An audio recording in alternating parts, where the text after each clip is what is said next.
Tá aí. Vamos lá. Tem que falar no microfone para poder é. Tá assim. E vai gravar. Tá dando para ouvir? Tá dando para gravar assim? Tá. Bom, é com muita alegria que Liduína e eu, Beatriz Abramides, vamos conversar no dia de hoje com o nosso queridíssimo professor José Paulo Neto, nosso querido Zé Paulo. Zé Paulo ontem completou 70 anos, que beleza, eu também estou chegando lá, e 50 de produção intelectual, de militância, de generosidade, de vida intensa, de luta, não é? Como o próprio organizador Marcelo Braz agora, com um livro que está sendo lançado, Zé Paulo, que é um marxista sem repouso. Então, Liduína e eu conversamos e vimos a importância de uma entrevista com Zé Paulo para a revista Serviço Social e Sociedade, da editora Cortez, com a qual o professor tem contribuído ao longo desses 40 anos, né? E a gente fez um roteiro para essa conversa. Então a gente vai estar alternando a nossa fala, né? E as questões para que o Zé Paulo possa desenvolver.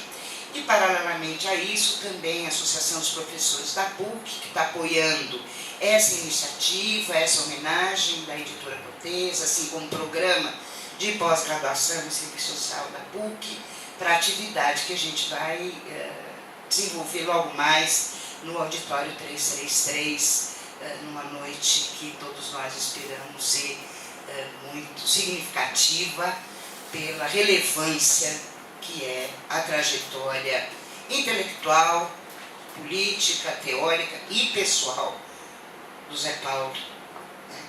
Então, também estaremos divulgando no jornal do PUC Viva a matéria dessa entrevista e também a atividade que vai ocorrer hoje à noite, né? Então, eu vou passar aqui, eu estou em nome da ProPUC e também do Núcleo de Estudos e Pesquisas em Aprofundamento Marxista, né? Um núcleo que eu tenho continuado essa sua trajetória, mas que foi iniciado pelo professor Zé Paulo e que durante 12 anos, linha a linha, lemos Marx e autores da tradição marxista, sempre colados nas questões concretas da vida cotidiana para enfrentar a barbárie do capital que se abate cada vez mais sobre a classe trabalhadora. Então, é muita alegria também que a gente continua com o NEAN e apoiando essa atividade, e é fruto dessa trajetória desenvolvida pelo Zé Paulo, né? Então, nós queremos agradecer em nome da Cortez, em nome da ProPUC, em nome do NEAN e do programa de pós-graduação, o fato do Zé Paulo ter topado e da gente poder estar aqui no dia de hoje. Bem-vindo, Zé Paulo. Obrigada por estar aqui conosco. Eu vou passar então a palavra para a Liduína para fazer a primeira questão e a gente vai alternando. Boa tarde. Para a gente também é uma satisfação, uma alegria, eu diria até uma emoção, sabe, professor Zé Paulo, estar aqui nesse momento com você. É uma pessoa assim, que marcou muito a formação, a trajetória de muitas pessoas, inclusive a minha. Você foi meu professor no mestrado, no doutorado aqui na PUC, e em nome da Cortez Editora, eu queria assim, cumprimentar e agradecer muito a sua participação nesse momento aqui conosco, nessa entrevista, e mais do que isso, eu queria cumprimentar, dar os parabéns também pelo seu aniversário. Afinal de contas, não é todo dia que a gente faz 70 anos de vida e 50 de produção intelectual, e assim com muito vigor, com muita contribuição nesse período todo, na nossa formação e na formação de muitos outros. Também queria ressaltar aqui que o programa também de serviço social e políticas sociais, o programa de pós-graduação em serviço social e política social da Unifesp, né, que é um programa novo, né, também queria colocar aqui que também está fazendo parte desse momento aqui, dessa composição, né? Afinal de contas, nesse momento tão difícil, tão complicado, quanto mais produção, quanto mais massa crítica e pesquisa nós tivermos, melhor. Tá? Então, a pergunta inicial, como você se sente completando 70 anos de vida e de produção intelectual nessa conjuntura aí de crise do capital?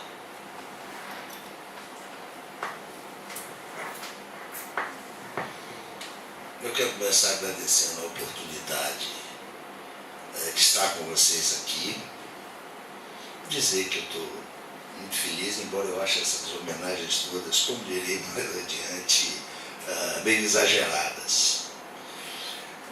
Vou direto na tua questão. Eu queria estar completando 18 anos hoje. Não é?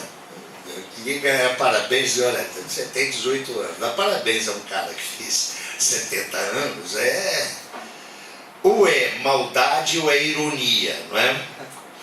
Mas eu devo dizer para vocês que eu me sinto um homem feliz. Não é preciso tomar cuidado com essa expressão. Eu acho que ninguém pode se sentir feliz no mundo que vive a realidade que nós estamos vivendo em todos os quadrantes. É pensar na África subsaariana, morrendo de fome e de AIDS. É pensar na África subsaariana e aquele monte de gente que está morrendo todo dia tentando atravessar o Mediterrâneo. É ver a barbárie no Oriente Médio.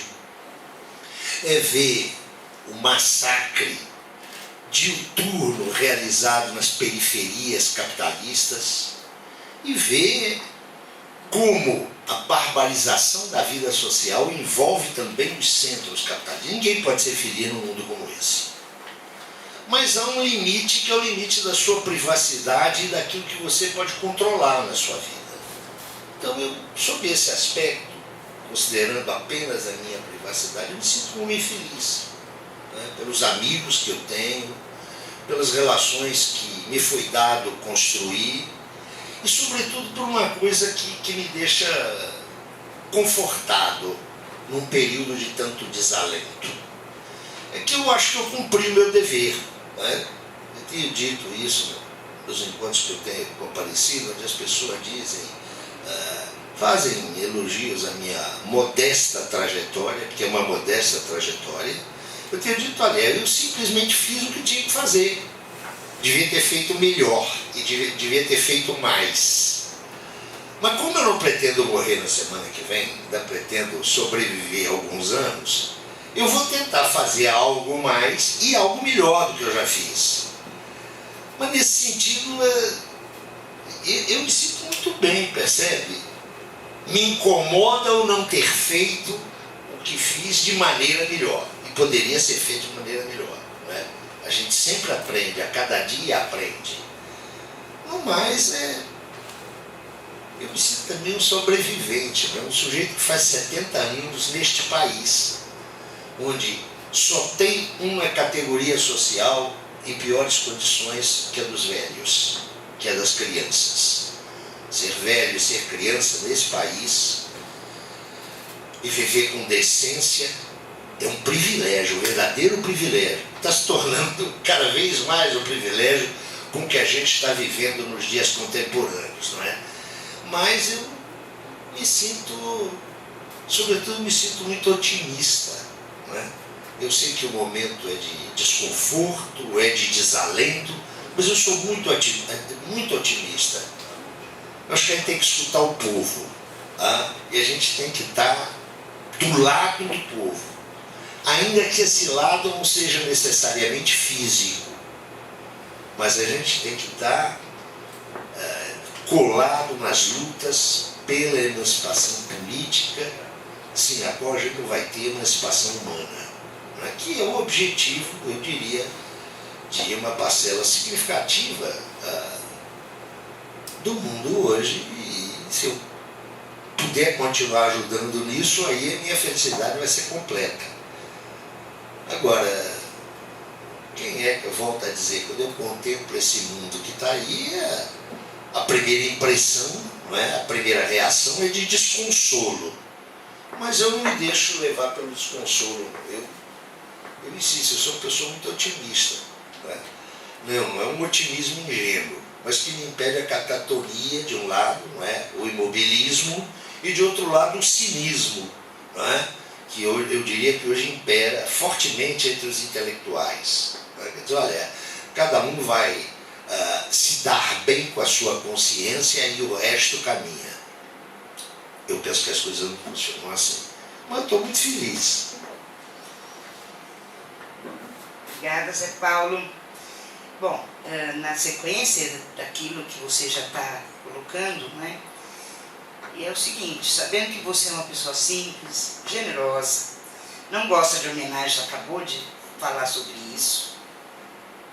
O que você sente com tantas manifestações de carinho e respeito nessa trajetória, de ser um dos intelectuais mais renomados no Brasil, na América Latina e aqui também em Portugal? Bom, primeiro vamos botar as coisas no lugar. Eu sei o tamanho exato das minhas pernas. Eu estou muito feliz, muito gratificado pelas expressões de afeto, de admiração que eu tenho recebido. Mas eu não me deixo levar por causa disso. Eu estou convencido que, mesmo quando um indivíduo sobressai, torna-se conhecido e até reconhecido, ele não é produto de si mesmo. Numa trajetória individual, concorrem inúmeras variáveis que até independem do indivíduo. Eu primeiro acho que eu não sou um dos mais renomados intelectuais nem brasileiros nem latino-americanos. Eu tenho um pequeno reconhecimento pelo meu também pequeno trabalho. Mas eu sou o resultado de quê? Eu sou o resultado de confluências políticas, de trabalho coletivo. Né? Eu sou um pouco a expressão de um processo social enorme, né, que me antecede, do qual eu participei e que eu espero continue se desenvolvendo, evoluindo, avançando. Então eu não tenho nenhuma ilusão de natureza, digamos, individualista. Né? Eu acho que ajudei algumas pessoas, não foram tantas quanto eu gostaria de ajudar, mas nessa ajuda concorreram as muitas ajudas que eu tive, de intelectuais importantes, de intelectuais hoje pouco valorizados, dos meus alunos. Né? Os meus alunos me ajudaram muito. Eu não sei se vou ter oportunidade, vocês vão me perguntar sobre a minha vida na PUC. Não é? Se isso for objeto, a gente pode conversar sobre isso. Então, eu fico orgulhoso, fico gratificado, mas eu sei o tamanho das minhas pernas. Eu dei uma pequena contribuição aí junto de um bocado de gente. E esse bocado de gente não está fora da minha contribuição. Me permitiu dar essa contribuição. Então, nesse sentido, eu sou muito realista.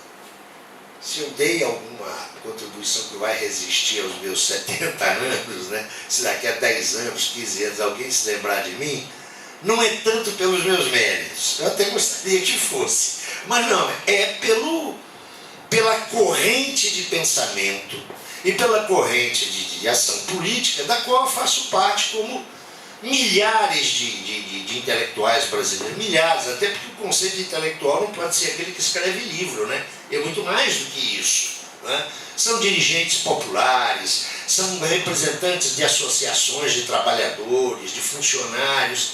Então eu sou um pedaço dessa vaga. Aí, por acaso, entrei um pouco na moda desses dias, mas vou desaparecer logo, logo. Vocês podem ficar tranquilos. É assim que eu vejo isso, com muita objetividade. Não é? Porque as pessoas estão valorizando em mim, eu quero dizer, estão valorizando um processo intelectual, político, ideológico, que nos transcende a todos, que é uma herança que a gente teve do nosso passado imediato, e que, de alguma maneira, muitos de nós, muitíssimos de nós, adensaram no curso das suas vidas.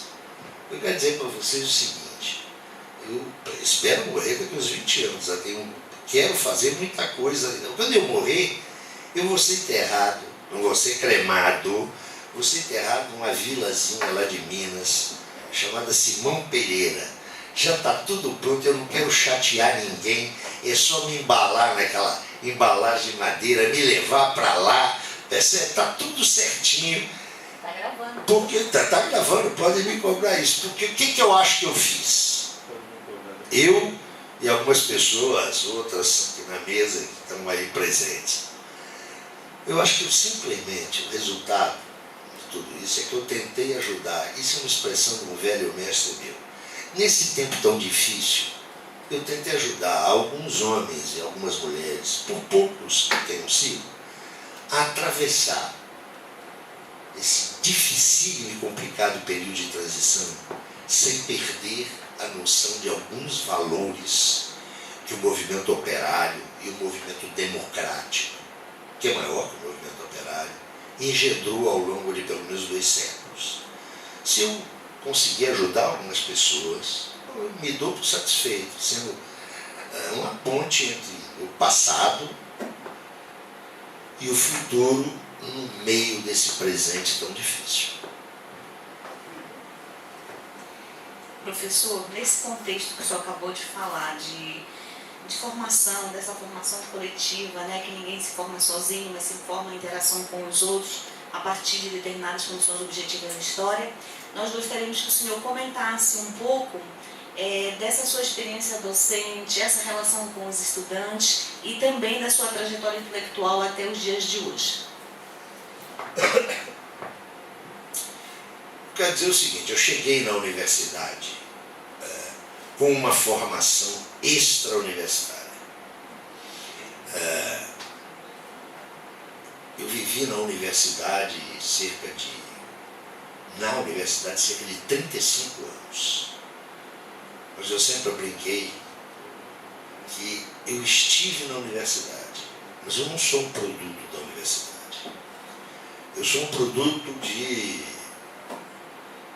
2 encontros que eu tive na minha vida. Foram encontros decisivos. Meu primeiro encontro foi com a classe operária, com a velha classe operária, aquela classe operária da industrialização procedente do período de Vargas e no período de Kubitschek. Eu nasci num bairro, embora eu não provenha de família operária, mas eu gosto de sempre repetir a expressão de um dirigente político, que eu sempre admirei, um dirigente político português, que dizia que ele era um filho adotivo da classe operária. Não é? Eu não nasci na classe operária, mas eu sou um filho adotivo da classe operária. Eu nasci num bairro, lá em Juiz de Fora, que era um bairro industrial. Cada um de nós, eu tenho dito isso, as pessoas riem, mas é verdade. Tem uma música, né, na primeira infância e na infância, não é? A música dos meus ouvidos é a música do tamanco dos operários de uma indústria têxtil que diante da minha casa funcionava 24 horas por dia. Então, eu fui socializado num colégio de elite, mas eram só 4 horas por dia. O resto era ali junto dos trabalhadores. O meu encontro com a classe operária foi decisivo. Tá? Isso mudou a minha vida. Mas eu podia ter virado dirigente sindical, não é? Não, eu não fiz essa carreira brilhante, não. Eu tive um segundo encontro. Tive um encontro com o marxismo. Tá? Havia um barbeiro na minha cidade que era o secretário político do PCB. Minha cidade era uma cidade operária nessa época. Milton Fernandes.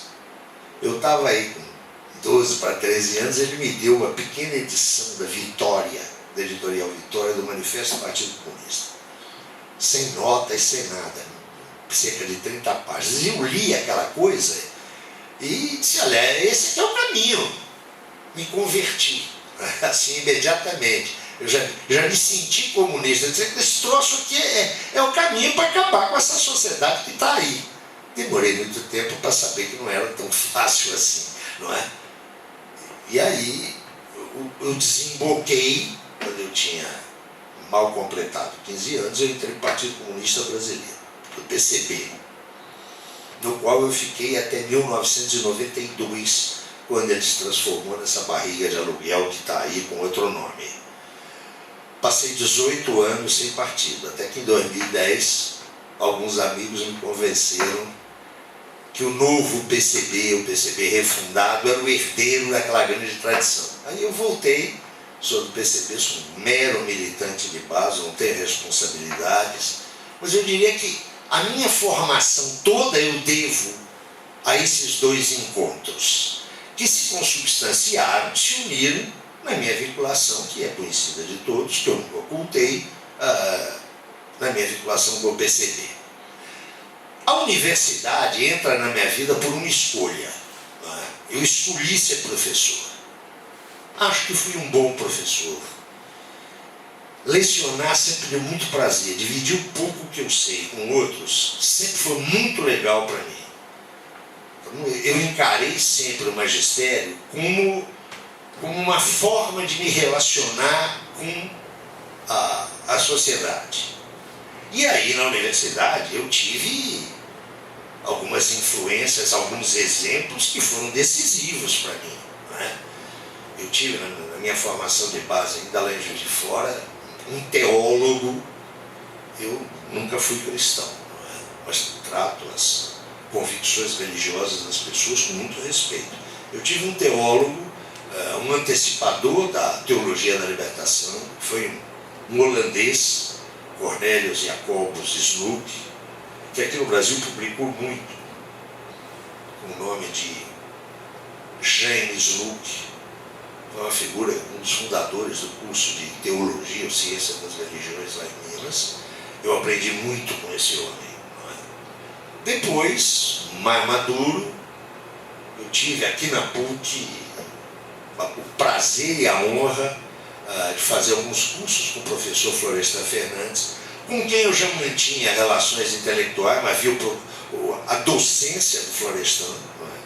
E também tive, entre outros professores, eu tive o professor Evaldo Vieira, que foi um dos fundadores do NEAN, não é?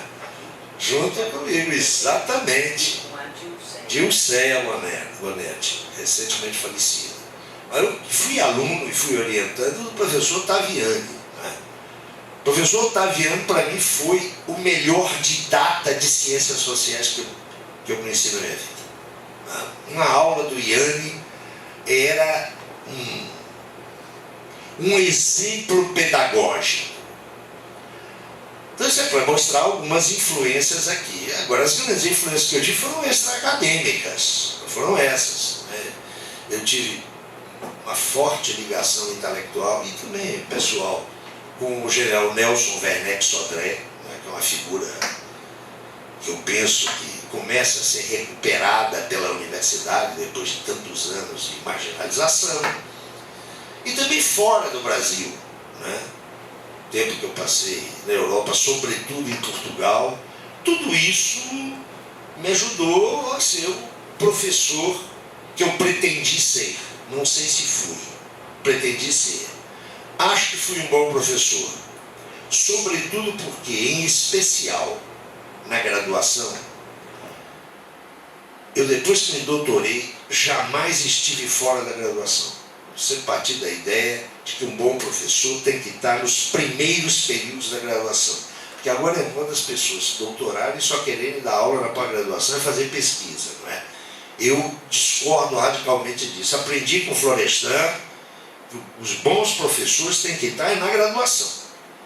Eu quero dizer que na graduação eu nunca confundi a sala de aula com a praça pública.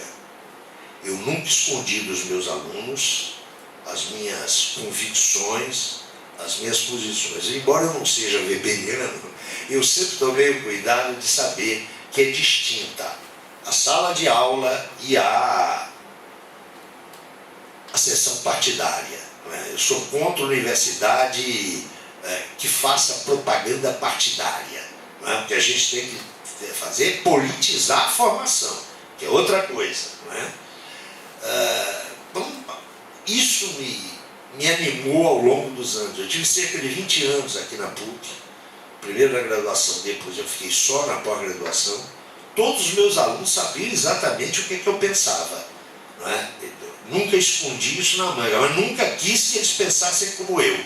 Né? Eu queria que eles pensassem, eu queria ajudá-los a pensar. Essa para mim era a questão. Não sei se isso responde, Oliveira.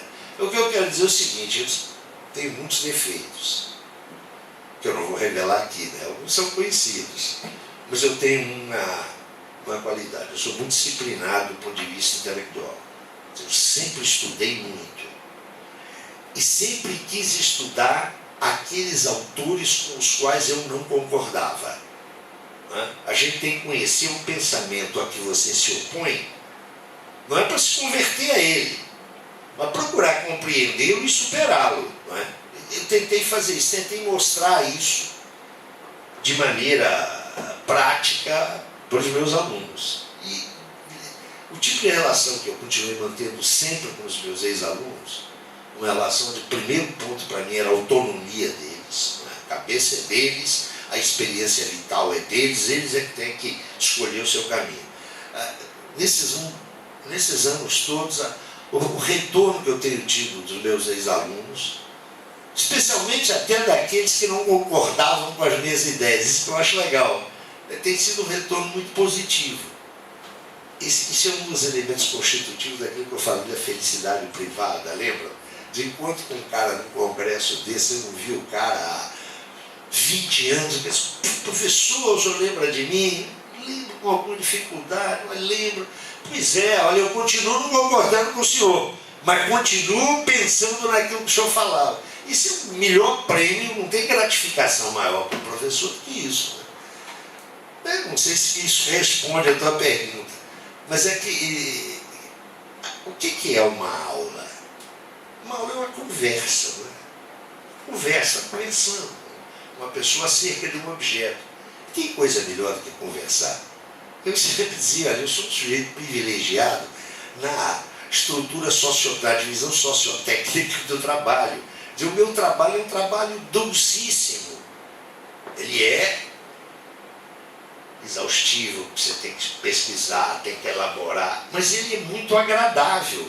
Você vê o efeito no outro. De repente o cara está te olhando, você vê.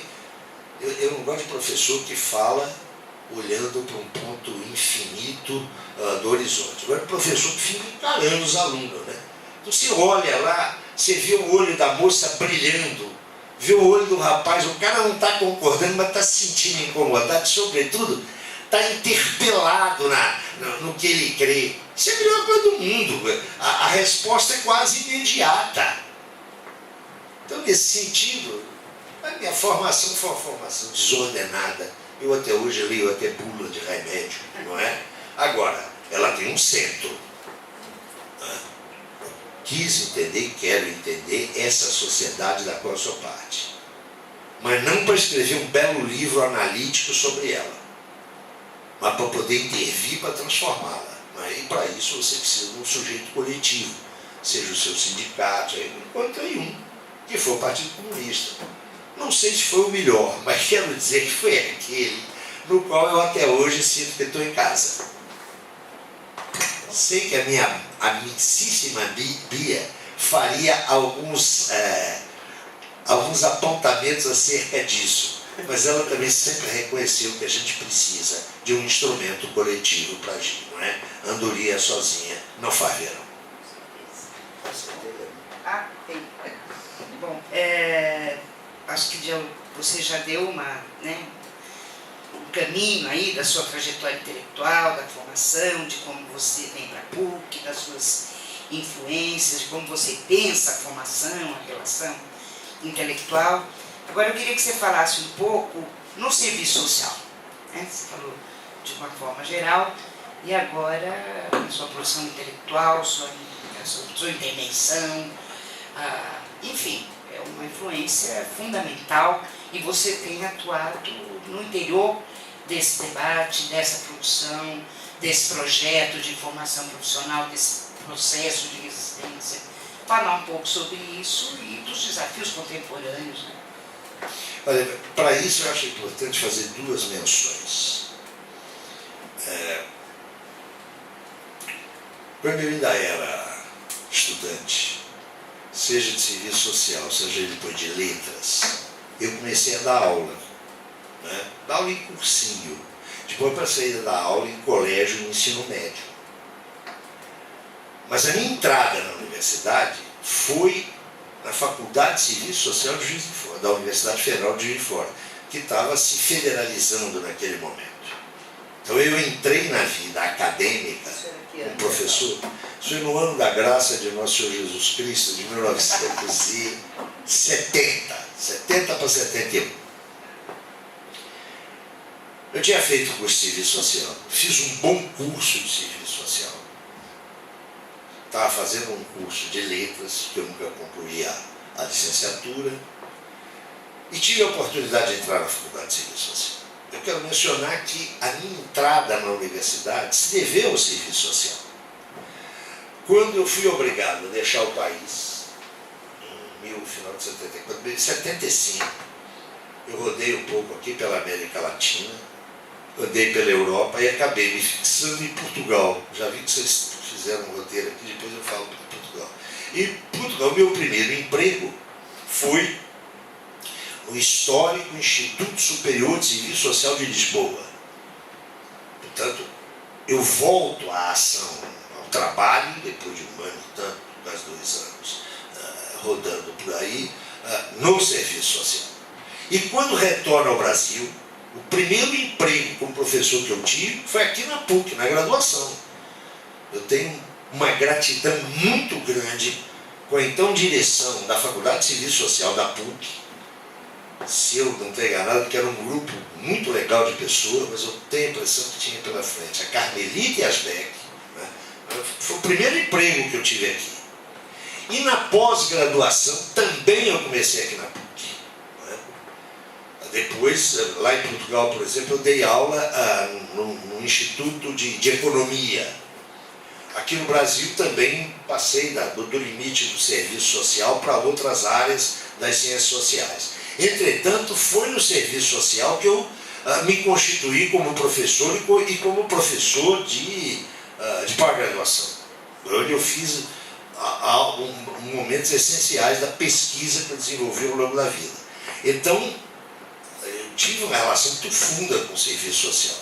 Eu já não tenho, pelo seguinte, há alguns anos eu tenho dito, olha, esses congressos, esses livros coletivos têm sempre as mesmas figurinhas carimbadas, não é? Das quais eu sou uma delas. A gente tem que sair e dar espaço para uma nova intelectualidade que se afirma no serviço social. Mas eu acho que eu tive, sim, algum papel no processo de renovação do serviço social no Brasil. Né? E, de alguma maneira em Portugal e também aqui pela América Latina. Porque eu comecei a escrever muito cedo. Todo autor precoce é um autor irresponsável, como dizia meu amigo Carlos Nelson Coutinho. Eu escrevi, não sou como Fernando Henrique, que diz esqueçam do que eu escrevi. Eu leio com cuidado o que eu escrevi no final dos anos 60 e no princípio dos anos 70, que é algo muito marcado pela conjuntura. Eu comecei a escrever em revistas de serviço social não brasileiras. Era na Selezione de Serviço Social, do professor Aníbal Vilaverde, de Buenos Aires, e numa revista mais polêmica que era Hoy en el Trabajo Social, lá da ECO. Né? E depois eu fui escrevendo aí pelo mundo afora. A minha relação com o serviço social é uma relação visceral. Não é? Eu sempre considerei que os marxistas não tinham a menor ideia do que era o serviço social. Né? Tratavam, e muitos deles continuam tratando o serviço social como o patinho feio das ciências sociais. Isso começa a mudar no Brasil, né? Penso eu, com o trabalho da Marilda, 82 e 83. O trabalho da Marilda é pioneiro em relação, por exemplo, ao meu trabalho. Ela começou antes pela... Marilda é uma assistente social, né? Eu transitei pelo serviço social. Acho que dei uma contribuição nesse processo, uma contribuição que me fez aproximar de muitos amigos, mas também no serviço social tem gente que tanto me adora quanto me detesta, não é? Mas eu acho que eu contribuí com o meu pauzinho de fósforo no que foi, penso eu, o grande capítulo de renovação do serviço social no Brasil, que é a expressão de um trabalho coletivo, e vários companheiros aqui da PUC tiveram um papel, jogaram um papel essencial, Eu diria que o curso da PUC, tanto a graduação e posteriormente a pós-graduação, você não escreve a história do serviço social brasileiro, não é pensando apenas no autor A, B ou C, mas pensando no esforço coletivo que foi o trabalho realizado aqui na PUC. Nós estamos em frente à PUC, isso aqui é a sede da PUC, é preciso mencionar isso. Depois, no Rio de Janeiro, meus horizontes se alargaram. Qual foi a minha contribuição para o serviço social? Eu acho que eu sempre chateei muito o serviço social, porque eu nunca tive a preocupação de defender o serviço social. Mas tive a preocupação de compreendê-lo de modo crítico, não para afastar a reflexão dos assistentes sociais sobre a sua prática, mas para tentar iluminar, não é, um outro foco, uma outra luz, aquilo que já estava sendo objeto de uma elaboração cuidadosa. Então, nesse quadro todo, eu costumo dizer, o meu papel é um papel que eu desempenhei até porque sempre tive uma facilidade muito grande de escrever. Escrever para mim nunca foi tormento. Escrever para mim sempre foi um prazer. Mas escrever sobretudo, eu tive uma certa prática em jornais políticos, então isso facilitou a minha vida. Quero também dizer o seguinte, né? Esse encontro que vai ser realizado daqui a pouco é um encontro bancado pelo Cortez e sua equipe. Cortez, Elane, Liduína, o pessoal da produção gráfica da editora Cortez, o Danilo, que é uma figura central para entender os meus livros, Danilo Morales. Note, isso tudo facilitou muito a minha vida, né? Eu, de serviço social, publiquei fundamentalmente pelo Cortez. O que eu tenho de serviço social sai pelo Cortez. Na revista, em livros coletivos, o último deles é editado por você. Agora eu tenho um pouco a impressão, Bia e Liduína, que eu já não tenho mais muito o que dizer sobre o serviço social. Porque eu acho que o serviço social entrou num processo, nos últimos anos, que é um processo de metamorfose, de transição, de crescimento, mas também com o ressurgimento de tendências conservadoras que têm um verniz de esquerda, e que estão levando o serviço social para certos caminhos diante dos quais eu sou muito crítico. Eu vou dar um exemplo.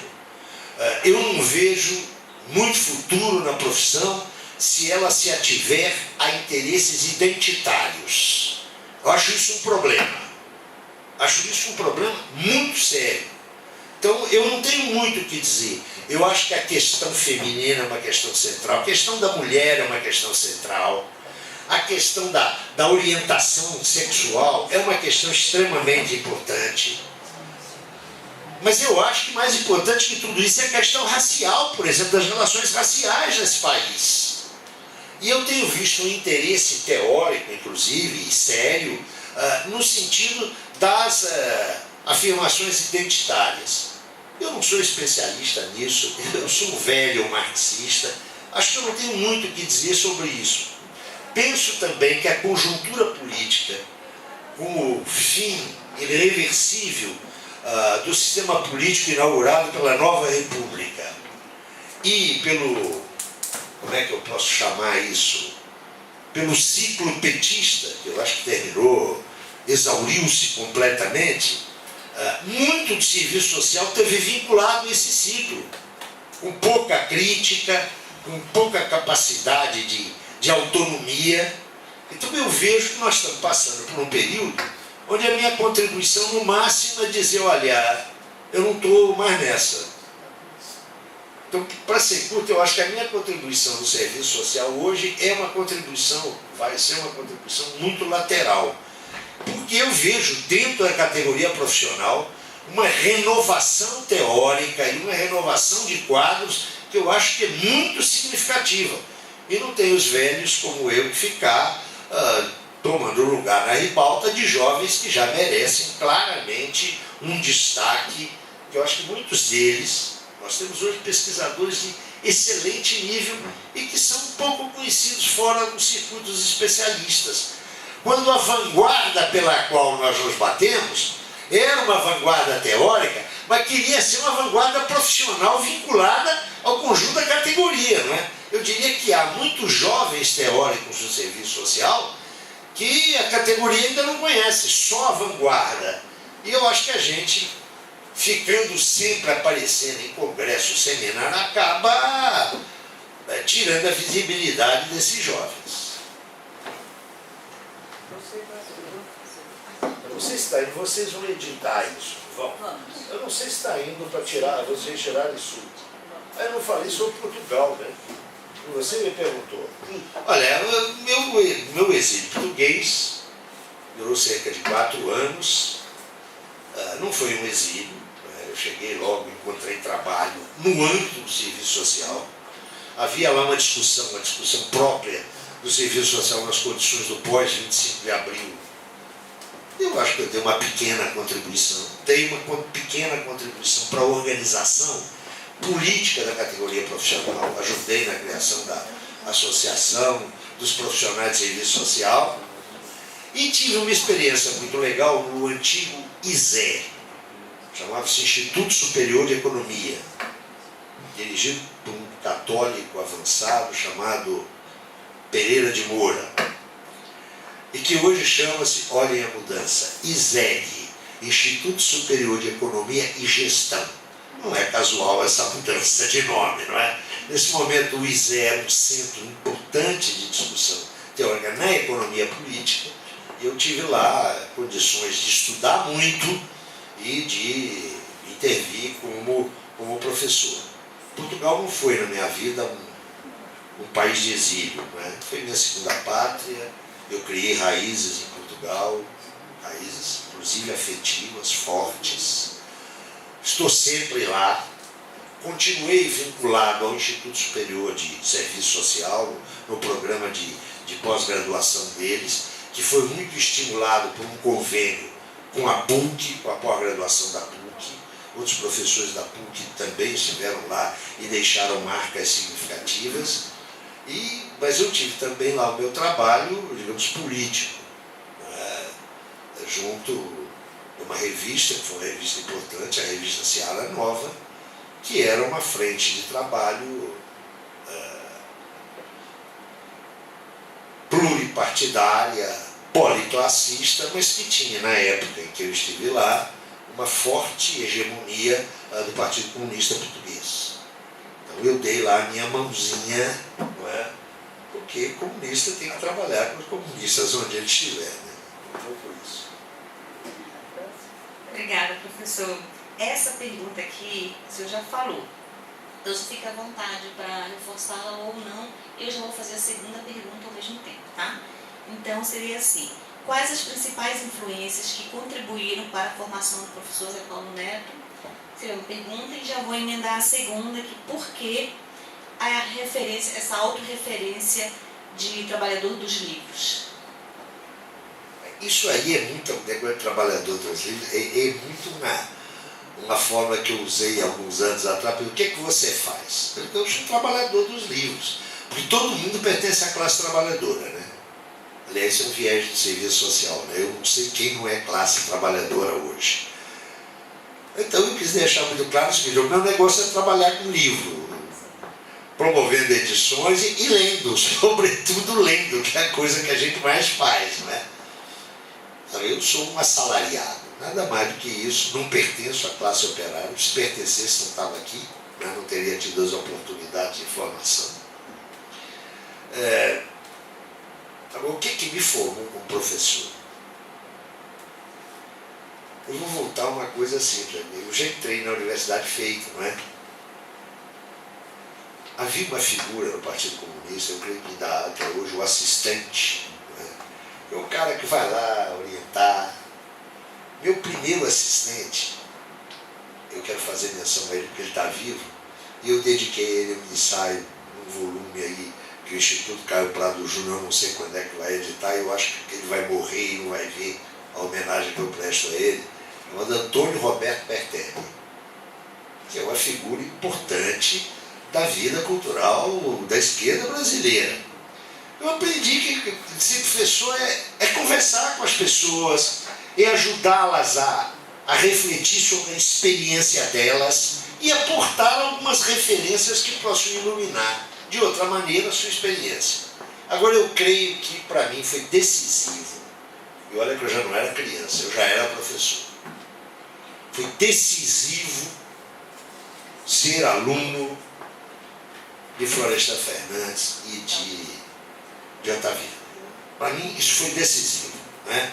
Porque ali eu vi, pela primeira vez, eu não tinha visto isso antes, como é que um grande intelectual dava aula. Eu já conhecia grandes intelectuais. Ali eu vi um grande intelectual, dois grandes intelectuais dando aula. Eu tenho que aprender com esses caras, não é?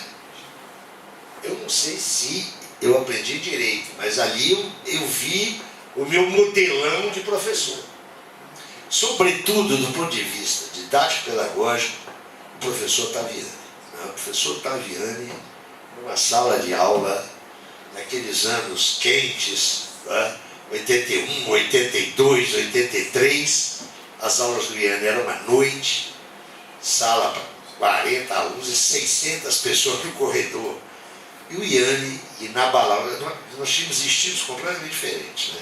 Eu sempre gostei de dramatizar um pouco as aulas. O Iane era um homem, não era monocórdico, mas ele mantinha o tom com elegância quase britânica, não italiana, né? Eu sou mais para o estilo italiano, não é? Mas eu aprendi ali. Mas vocês saudaram é um negócio, a minha experiência no Partido Comunista Brasileiro. Eu gostaria de falar um pouquinho sobre isso.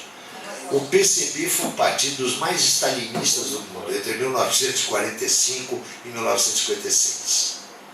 Formou, inclusive, stalinistas de outros partidos aqui da América Latina. Não acho que chamar o Partido Comunista Brasileiro de stalinista seja uma calúnia. Mas quando eu entrei no Partido Comunista, esse tempo já era. O Partido Comunista se transformou, mudou. E eu entrei operando numa frente de trabalhadores lá em Juiz de Fora. E depois no meio intelectual do partido. Eu tive divergências, colisões dentro do partido, mas quero dizer o seguinte, eu jamais fui censurado pelo PCB.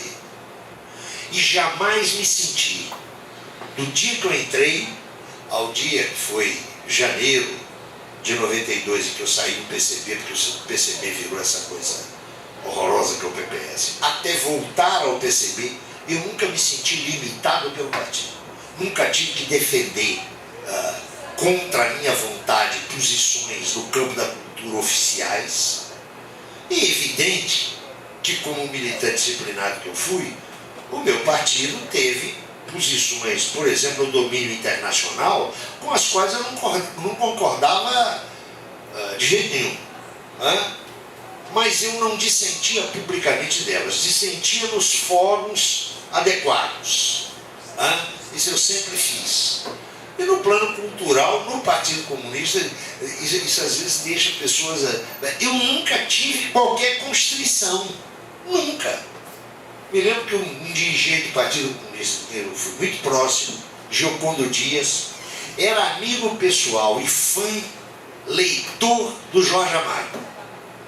E eu sei dizer, o Jorge Amado não é o autor da nossa tradição.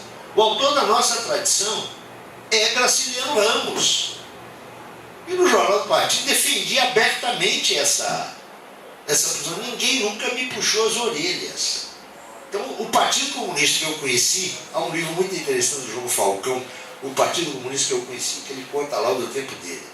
Se o que ele conta é verdade, parece que era uma barbaridade. O Partido Comunista que eu conheci me fez ficar junto de amigos, construir amigos com ideias muito diferentes das minhas. Está aqui na minha frente um queridíssimo amigo, Antônio Carlos Mazeu, não é? Que tem estudos sobre a história do Partido Comunista, com os quais eu nunca concordei. Por exemplo, eu acho que foi um grande salto do partido, lá nos anos 50, mas eu disse, olha, isso aí foi a interrupção de uma sinfonia. Eu acho que ele não teve a orelha puxada, eu não tive, e nós aprendemos um com o outro largamente. Isso é muito Um exemplo assim, bem próximo. Aliás, quem prefacia, quem faz a orelha desse livro, aí que o Marcelo leu, é o Mazeu. E tem um livro do Mazeu que saiu há muitos anos sobre a Constituição da burguesia brasileira, oficial pela Cortes, que o prefácio é meu. Então, isso aí é a minha convivência no Partido, a minha experiência no Partido Comunista nunca foi uma experiência de limitação, foi uma experiência de estímulo. Agora, se isso me era dado pelo Mazeu, lá no passado não era um dirigente ilustre como ele é hoje, pelo Nelson Werneck Sodré, que era um ícone para os... ou pelos meus colegas de trabalho, isso importa pouco, importa que havia um clima. Isso eu quero dizer aqui. Eu devo isso ao Partido Comunista, desde que eu entrei. Havia um clima de estudo. Podia, se não estudar, o melhor. Tinha aqueles manuais da Academia de Moscou, fundamentos do marxismo-leninismo, mas se estudava. Uma coisa que eu sinto hoje, em amplos setores da esquerda, com a qual eu trabalho e da qual me sinto parte, é que as pessoas acham que estudar é problema dos teóricos. Não é verdade, não é? Um militante de esquerda tem que clarificar e atualizar as suas ideias todo dia. Isso depois vocês aproveitam da maneira que vocês acharem melhor, viu?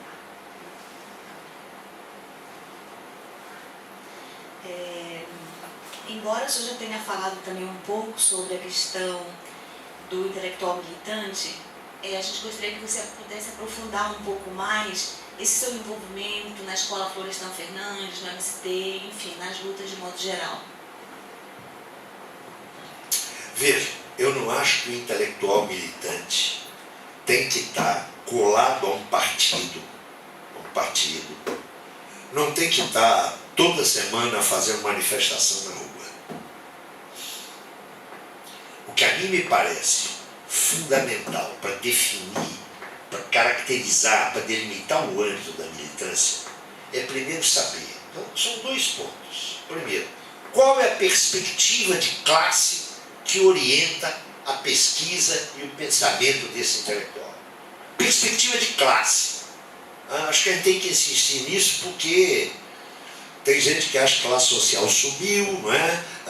Os trabalhadores não fazem mais parte constitutiva dos processos de transformação social. Então, primeira coisa é a perspectiva de classe. Eu vou dar um exemplo. Professor Florestan passou sem militância partidária de final de 1949 a meados dos anos 70. Nesse período, o professor Florestan não teve vinculação partidária. E poucos intelectuais brasileiros foram tão militantes quanto o professor Florestan. Porque mesmo quando ele não trabalhava sob exclusiva influência marxista, lembramos que Florestan tem alguns estudos de natureza claramente funcionalista. Eu penso, por exemplo, no belíssimo livro dele, que a gente devia reler hoje, A Integração do Negro na Sociedade de Classes. Belíssimo livro. Tem muito pouco de marxismo ali. Naquele livro tem muito pouco de marxismo. Entretanto, tem uma perspectiva que é a perspectiva de classe dos de baixo. O Florestan só volta a ter militância partidária em meados dos anos 80, para ser preciso, em meados quando ele ingressa no PT. Se eu não estou enganado, é por volta de 85. Então, note, o Florestan, nos anos 50 e 60, teve uma intensa militância política. Por exemplo, o envolvimento dele na defesa, na entrada dos anos 60, da escola pública. Ele não estava ligado a partido nenhum, mas a perspectiva do Florestan, isso para mim é a primeira coisa. A segunda coisa, o primeiro traço é a perspectiva. Para mim é um intelectual militante, aquele que, e nós estamos falando de militância de esquerda, atenção, isso não serve para o intelectual conservador, tá?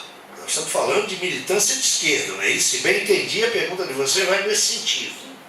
Porque não basta falar militante, tem que qualificar Olavo de Carvalho eu não acho que ele seja intelectual, mas ele é um militante da direita, não é? E não precisa estar no movimento Brasil Livre. Ele está lá produzindo. Nós estamos falando de militância na esquerda. Primeiro é a perspectiva de classe. Segundo, quando a ação desta classe pode ser obstaculizada por outro tipo de força, esse intelectual está lá na frente de luta. Vou dar outro exemplo dos mestres que eu citei aqui. Onde é que estava o Iane no finalzinho dos anos 70 e no início dos anos 80? Ele estava nas manifestações de São Bernardo. Embora ele nunca tenha se ligado organicamente ao PT, como o Florestan se ligou mais tarde, mas ele estava lá onde estavam os trabalhadores. Eu entendo que esse é o intelectual militante. Ele tem uma perspectiva de classe, e quando essa classe ou não está suficientemente dinamizada na sua ação, ou passa a ter a sua ação coartada, ele está junto dela lá na prática social. Ele não tem que estar o tempo todo lá, não. Até porque ele tem uma função que é diferente da função do líder partidário, do líder sindical, do líder de associações de base, não é? Nós temos uma divisão sociotécnica do trabalho que existe, é real. Os intelectuais não podem fugir disso, mas eles podem escapar das limitações dessa estrutura sociotécnica do trabalho. Não sei se o meu pensamento ficou claro. Então, Zé Paulo, queria que você falasse um pouco, não é, sobre 2017 e o centenário da Revolução Russa. Ou seja, a importância desse centenário, desse legado, para a perspectiva presente, para a perspectiva futura, né? No ponto de vista da concepção marxista, da classe, da centralidade do proletariado, do operariado, tudo aquilo que você acabou de dizer, que muitos setores, inclusive de esquerda, dizem adeus a tudo aquilo. Então, gostaria que você falasse desse tema, dessa importância, e pensar a perspectiva da Revolução Russa para os momentos contemporâneos e para a nossa perspectiva de programa para o futuro. Ô Bia, vocês estão muito felizes com os meus 70 anos. Eu disse que não, eu queria fazer 18, não é? Mas eu quero dizer que esse ano, todas as minhas enfermidades, o meu diabetes, a minha escoliose, a minha hipertensão, tudo isso foi para a lata do lixo. Passei esse ano participando de comemorações as mais diversas, celebrações as mais diversas da Revolução de Outubro. Eu, no ano passado, eu tratei de reestudar para escrever algo e publiquei aí sobre a Revolução de Outubro. Mas eu me senti muito jovem percorrendo a Revolução de Outubro. A Revolução de Outubro foi a revolução mais importante e mais internacional da modernidade. Ela rebateu mais no mundo do que a Revolução Francesa. A Revolução Francesa rebateu no mundo, rebateu aqui nas Américas. Mas a Revolução Francesa era um ideário. A Revolução Russa era um ideário com um instrumento para ativá-lo. Então ela não rebateu aqui na América Latina, a Revolução Russa, apenas com o ideário dos sovietes, do poder popular. Não, ela rebateu aqui promovendo a criação de organizações políticas. Então ela foi a mais importante das revoluções da modernidade. E no século XX, lembre-se que ela não foi a primeira, não é? A Revolução Mexicana antecedeu. Mas foi ela que impactou decisivamente o mundo. Eu acho importante chamar a atenção para isso. A Revolução Russa não foi apenas o início de um caminho no Império Czarista, com a derrocada do Império Czarista. Ela redefiniu as relações no mundo. Depois da Revolução Russa, a geopolítica mundial transformou-se profundamente a partir da Revolução. Então, a Revolução Russa é o nosso mundo. É o nosso mundo. O que você vê na Revolução Russa? As mulheres, né? Eu enfatizei muito isso nas palestras que eu fiz e nos debates que eu fiz. As mulheres sempre estiveram na base das revoluções, sempre. Mas as mulheres só começam a se tornar protagonistas enquanto mulheres da Revolução na Comuna Parisiense. Elas foram um agente central na constituição da Comuna Parisiense. Mas não tiveram nenhuma representação, mesmo naqueles poucos meses. Na Revolução Russa, as mulheres tiveram um protagonismo e se tornaram sujeitos, foram dirigentes da Revolução. E é só ver, notem, já a partir de 1919, no ano de 18, em plena Guerra Civil 19, as imensas conquistas do movimento das mulheres e do movimento feminista. A igualdade civil na constituição da família, a isonomia no campo do trabalho e do salário. Por onde quer que você pegue a Revolução Russa, ela foi um fenômeno de efervescência e de criatividade. Ela se realiza num país onde 80% da população é analfabeta, é camponesa. 10 anos depois, o analfabetismo estava praticamente extirpado. Olha o significado cultural disso. O significado cultural disso. Isso não é uma mera alfabetização, é o acesso ao mundo da cultura. É casual. Eu estava outro dia dizendo isso junto do meu querido Silvio Tendler, num debate sobre cinema. É casual que o cinema, tal como nós o compreendemos, tenha nascido com a Revolução Russa. Tudo bem, o nascimento de uma nação lá do Griffith é anterior, é verdade. Mas a montagem, sem o que o cinema não existe, é uma criação soviética. É Pudovkin, Eisenstein. Escute, isso é por acaso. Essa revolução mudou o mundo. E mudou o mundo de uma maneira sensacional. Sem nenhum precedente histórico. Os caras chegaram ao poder com um maciço apoio da população. Maciço. E não tinha um livrinho que lhes dissesse o que fazer. O livro do Lenin se referia ao partido, não à direção da sociedade, o que fazer. Não tem na obra do Karl Marx uma parte dizendo: receituário para quando chegarmos ao poder. Eles tiveram que inventar tudo. Inventar tudo. É evidente que cometeram erros. É evidente que as expectativas, as esperanças, as promessas da Revolução estiveram longe de ser realizadas. Nós sabemos que o isolamento da Rússia soviética e o fracasso da Revolução Ocidental, sobretudo na Alemanha, condicionaram largamente o desenvolvimento da experiência soviética. Sabemos que na transição dos anos 20 aos anos 30, houve uma inflexão política, os soviéticos foram neutralizados e se instaurou um clima ditatorial, nós sabemos disso. Não há que ocultar isso. Entretanto, o balanço dessa revolução é extremamente positivo. E para hoje, qual é a mensagem dela?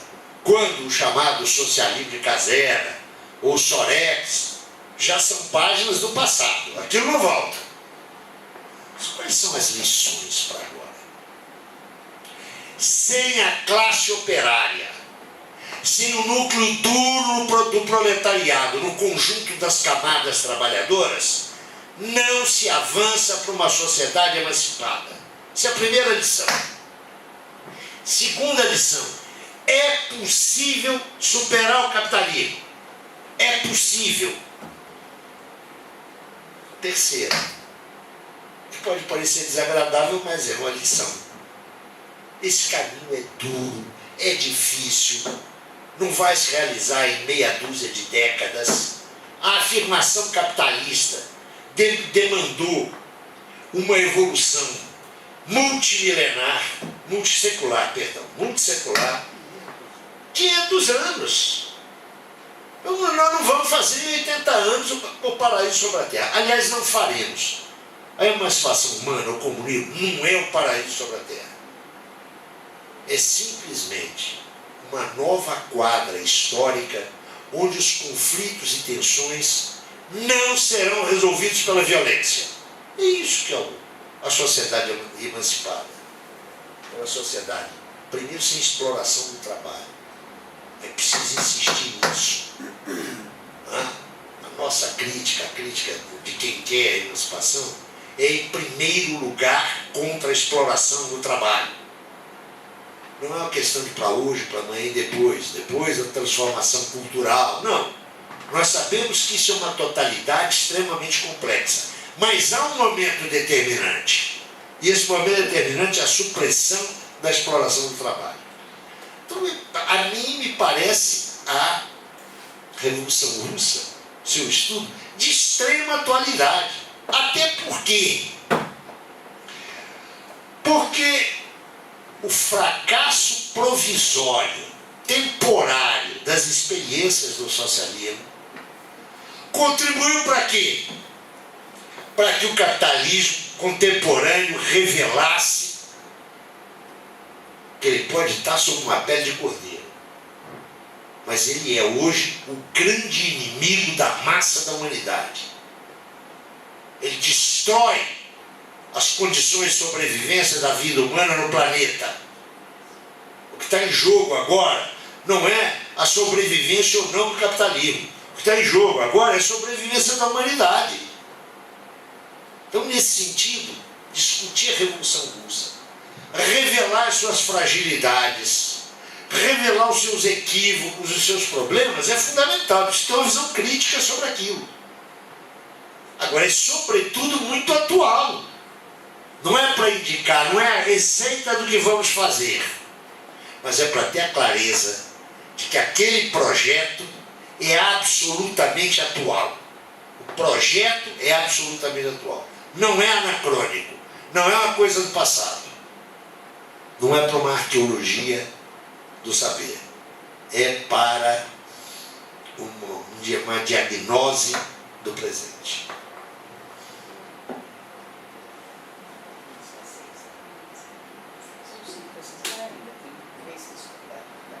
Então a gente está só um pouquinho preocupado com o horário aqui, né? Mas enfim, eu vou fazer 2 perguntas e aí a gente... Isso. Então eu vou perguntar para o professor, nessa lógica da atualidade, né? Como você analisa a fase contemporânea do capitalismo em sua crise estrutural e nessa conjuntura a realidade brasileira?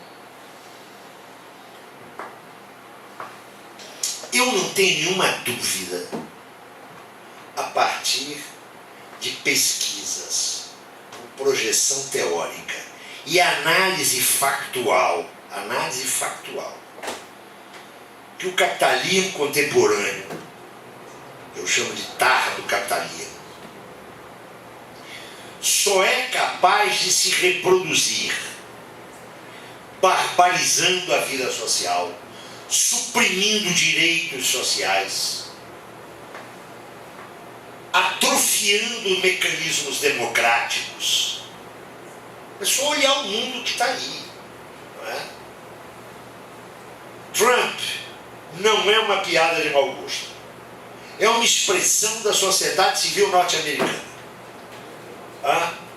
Então, não pensem que é um equívoco, que foi por acaso. Não.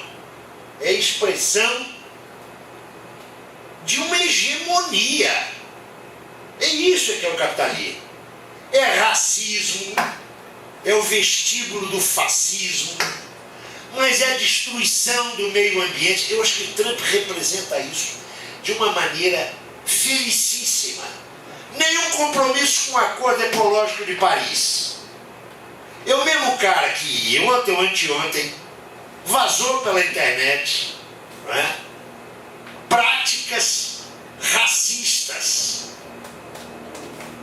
O capitalismo só tem hoje a oferecer, em qualquer latitude, seja nos seus centros metropolitanos, seja na sua periferia, o que ele tem a oferecer é regressão, é retrocesso civilizatório, é destruição do meio ambiente.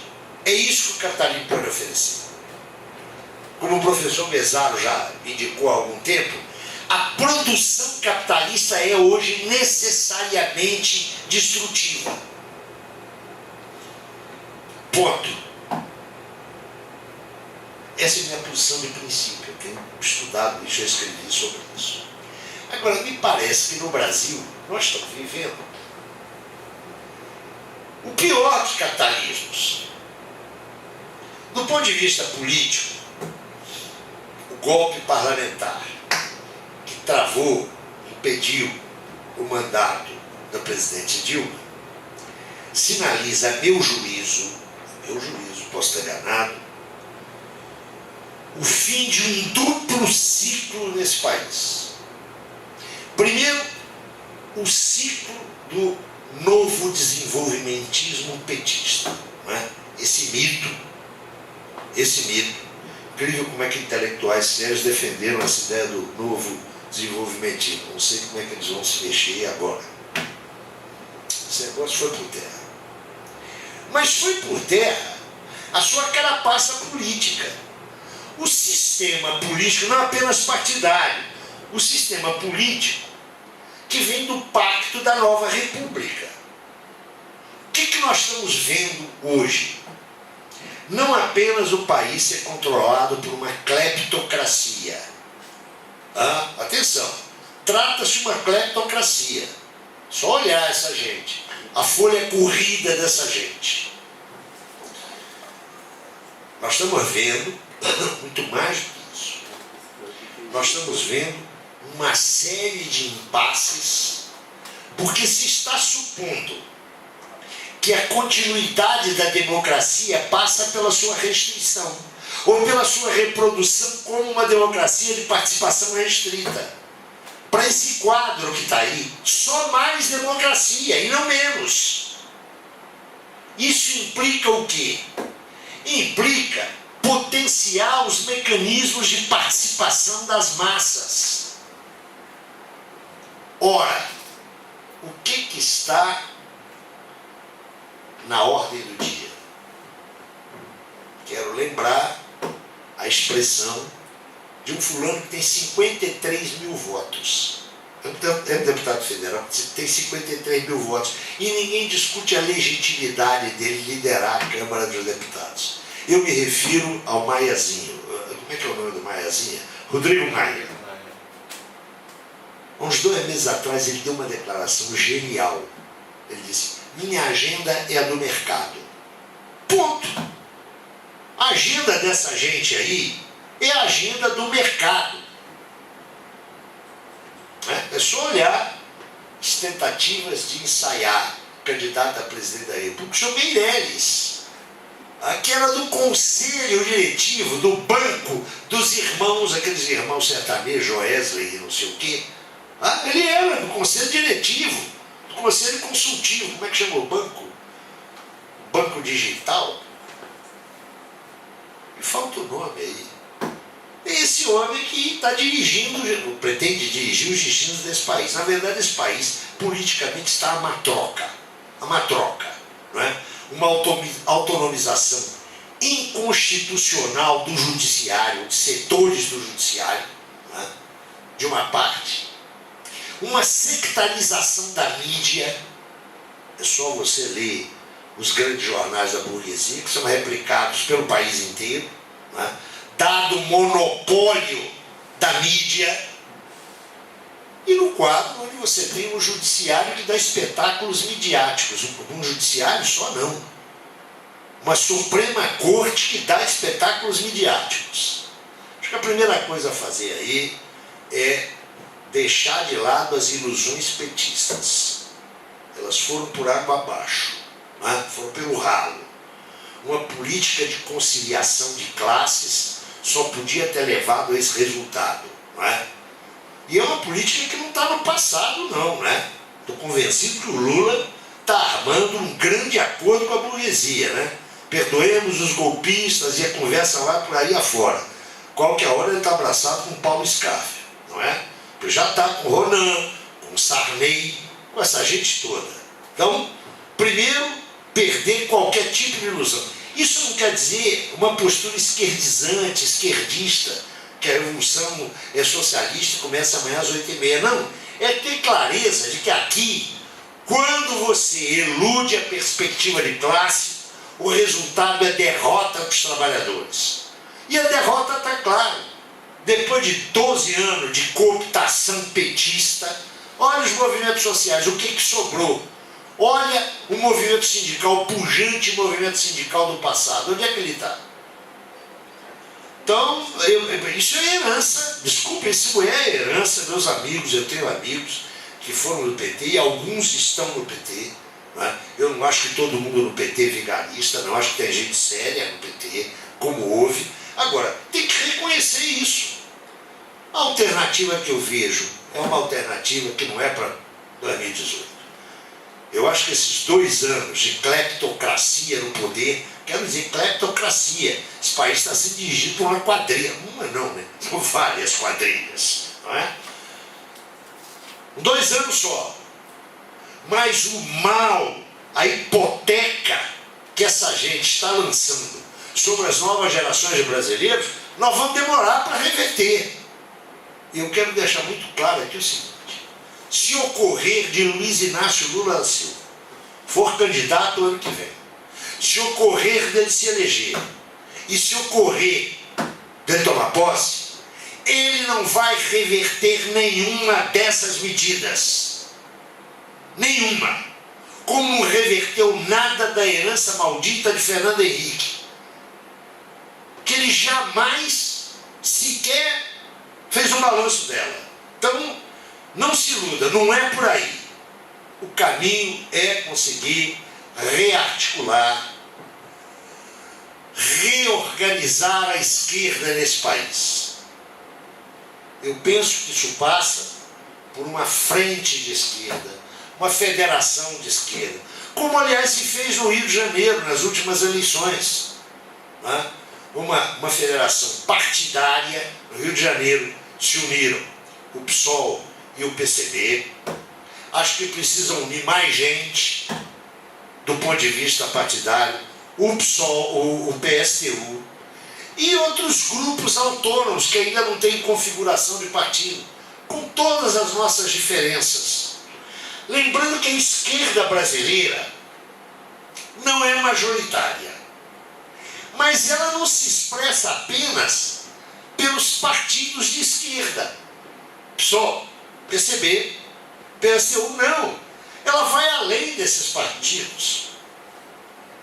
Então eu penso que esse é um trabalho insano que nós temos que realizar a partir de agora. E por qual eu quero dizer para vocês, a curto prazo eu sou muito pessimista. A curto prazo eu acho que nós vamos na esquerda ficar brigando se o governo é capital monopolista ou monopolista capitalista, não é? Como nós não defendemos interesses materiais imediatos, as discussões ideológicas entre nós correm fundo, mas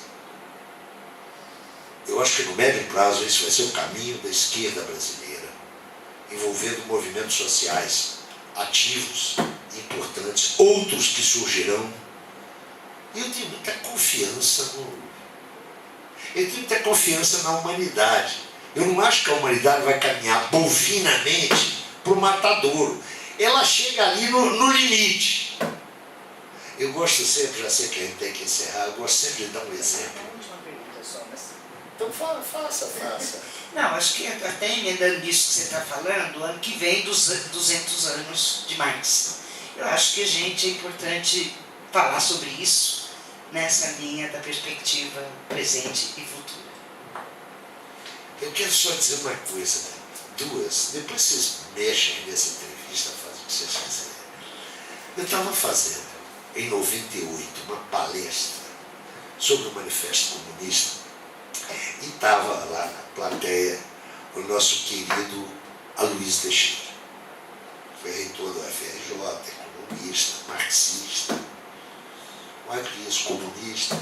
Depois que eu acabei de falar, vieram várias intervenções. E o Aloysio, com aquele jeitinho doce dele, disse: ô Zé Paulo, você disse aí que o manifesto do Partido Comunista é um texto teórico político. Eu quero te dizer que eu não li o manifesto desse jeito. Para mim, o Manifesto Comunista é uma peça, e ele falou sério, de ficção científica. Como, Aloysio? Uma peça teórica, fundada em uma peça de ficção científica. Eu disse: você desenvolve isso. Eu disse: rapaz, aquela sociedade que está descrita lá como sociedade capitalista, em 1848 não existia. Lembra aquela passagem que ele diz do médico, do padre, né? Que não existia, que aqueles caras eram ainda pagos, sem salariado. Na base do cara era atendido, levava uma galinha, um porco. Isso aí é coisa do século XX. Quando o Marx estava escrevendo, não tinha nada daquilo. Você observou que ele fala lá no telégrafo elétrico? Não tinha eletricidade. Aquilo lá é o Júlio Verne da política. Eu entendi o que ele quis dizer. Marx e Engels trabalhavam com tendências, operavam com tendências, não operavam com a faticidade imediata. Aquela descrição lá do manifesto é própria para hoje. É hoje. Na vida do Marx, eu quero escrever um livro sobre isso, estou me preparando para publicar o ano que vem.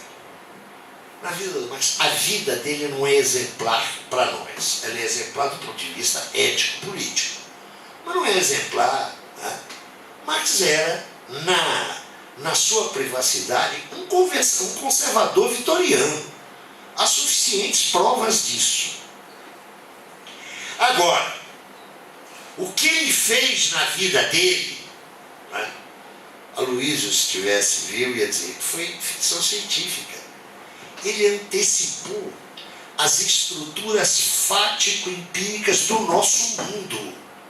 Do nosso mundo. Quantos são os homens e as mulheres que controlam o fluxo de divisas internacionais?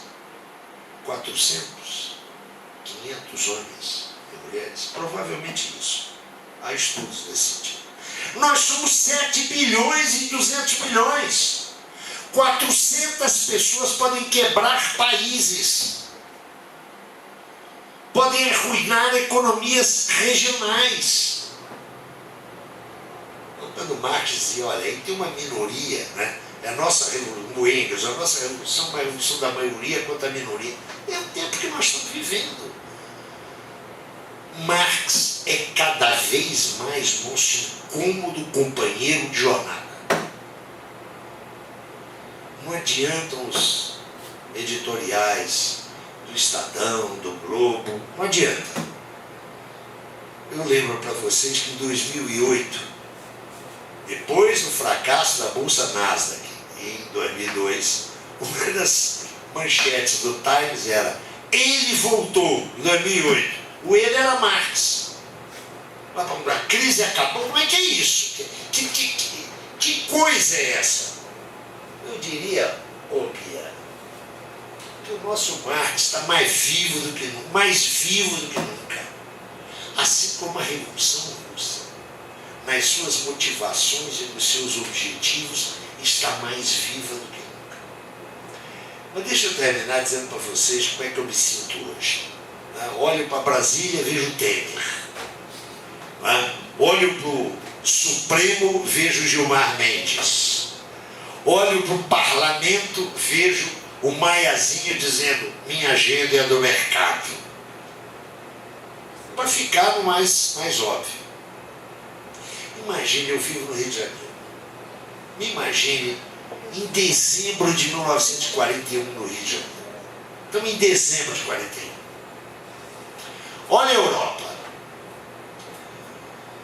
desde 29 e 30, Portugal fascista. Perdemos a Guerra Civil, desde 39, o fascismo. Isso do lado de cá, dos Pirineus. Do lado de lá, aquele talentoso pintor de paredes austríaco, né? Hitler, seu bigodinho, e o farsante do Mussolini, controlavam a Europa. As tropas do Hitler estavam a menos de uma centena de quilômetros de Moscou. Isso lá. Não é? E se olhasse a própria União Soviética, não é? Stalin já tinha liquidado toda a velha guarda bolchevique, 41. 70% do Comitê Central do Partido Polonês foi-se. Agora eu olharia aqui para o Brasil. O Estado Novo, a pleno vapor. Chefe de polícia do Rio de Janeiro era Filito Miller, notório fascista.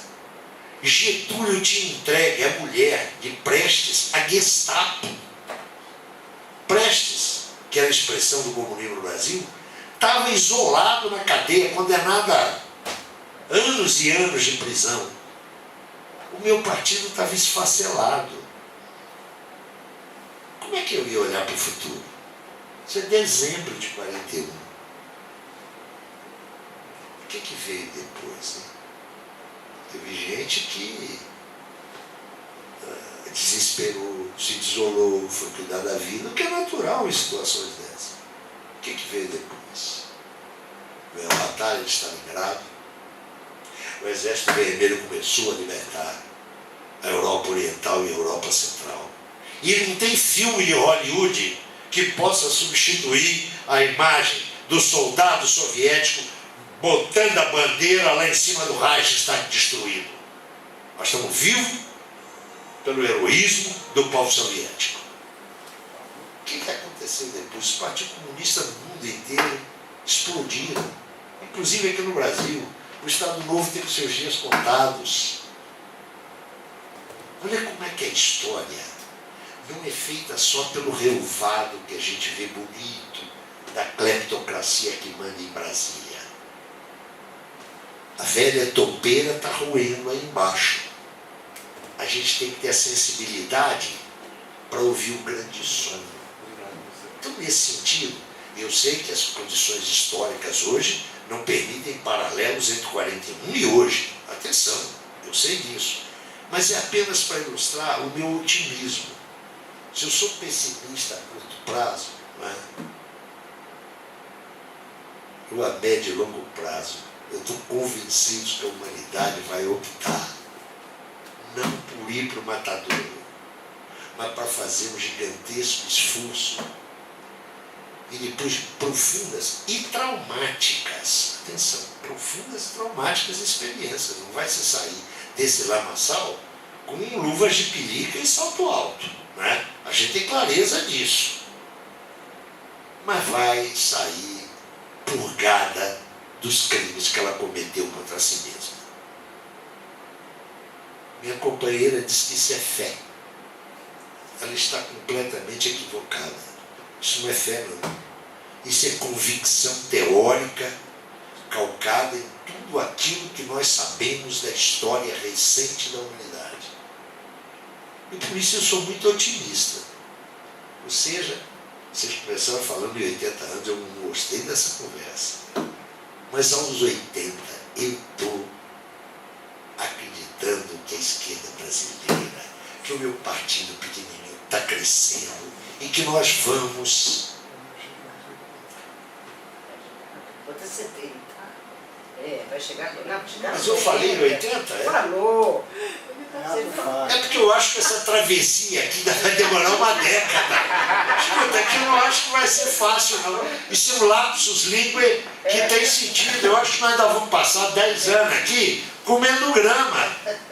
Mas nós sobreviveremos. Sabe por quê? Porque nós não somos animais em extinção. Carlos gostava de dizer isso. Tá?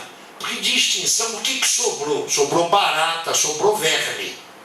Nós somos animais em mutação. E a nossa mutação ainda não acabou. E ela, quem sabe, vai dar uma libélula. Eu sou um cara com muita esperança disso. E sei que a esperança só nos é dada em nome dos desesperados. Mas não chegamos ainda no limite da desesperança. Temos uma década ainda. Temos uma década. Mas aos 80, eu quero dizer para vocês que eu vou estar com tesão do X-Vídeo. Muito obrigado. Não, façam isso. Muito obrigado. Façam. Editem esse negócio com decência. Não põe na minha boca coisas. Você vai ver. Tá bom. Eu que agradeço a vocês, a tudo isso, sempre dizendo dos exageros dessas manifestações. Obrigada, Zé Paulo. Agora eu quero fumar. Vamos Na sala 333 não pode ir. Não pode. A gente vai no corredor. O Zé Serra continua mandando lá. Isso é ideias do Serra. Essa ideia do É Serra. claro. E do Hitler, que você sabe que o primeiro núcleo de controle do trabalho foi na Alemanha nazista. Eu não sabia, foi para me dar data para falar isso, cara. Chamava-se Rauchen alguma coisa. Ah, pô, eu não sabia disso, não. O Bidu tem que chamar o Billy para explicar. Vou lá, fala. Senão, E aí, meu amor? e aí, querido? Eu sou dirigente dessa Como porra. está? Eu cheguei de gente isso aqui. Você é louco que eu depois Eu não agradeci aqui, eu não quero agradecer. Aqui é Lorena, porra. Lorena é uma maravilha, mas escrita de coração mesmo, porra. Vamos assim, gente. Olá, De uma tudo definição bom? de você. Tudo ótimo, e você? O Mazil é um cara maravilhoso. Tudo bem? Agora, o Mazil não é o sujeito que vocês pensam. O jeito que vocês pensam tinha que ser um cara minimamente racional. O Mazil, o Mayakovsky escreveu pensando nele. Comigo a anatomia ficou louca, soltou do coração. Muito obrigado. Agora minha mulher disse que vocês precisam conversar comigo.